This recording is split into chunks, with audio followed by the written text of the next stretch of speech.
So let's say what I want to do is I want to add in a long form description somewhere in between these fields right here to communicate with the form fillers.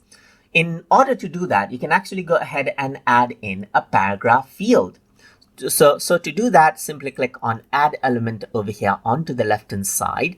And then over here, what you can do is under basic, you can see paragraph right here. Click on it, and then you get the paragraph section right here. So what you can actually do here is you can go ahead and click, and then you get the paragraph editor. So over here, I already have a copied text, so I'm just going to go ahead and paste it out. You can go ahead and let's say, for example, format it out. So there are different formatting options right here. For example, you can go ahead and then underline it right here, just like this. You can go ahead and then change the alignment right here, just like this. You can make it, let's say, for example, justify and so forth. So there's different option right here. You can press enter to send it to the next line and so forth.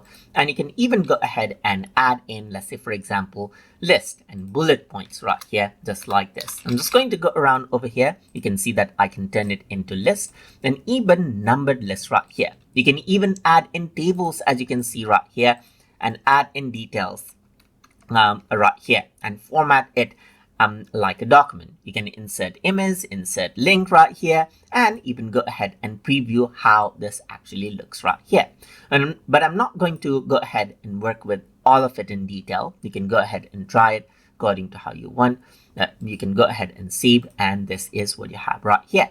So now, if you were to go to properties, you can see that you have an option to edit it. You have an option to duplicate this as with any other fields that you have right here.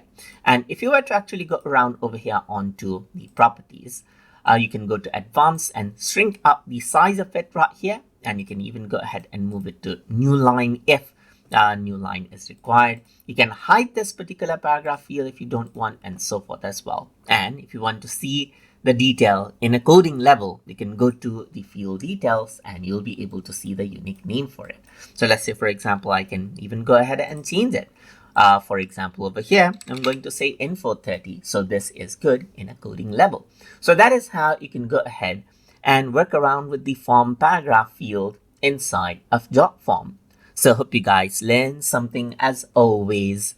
And as always, please like, comment, share, and subscribe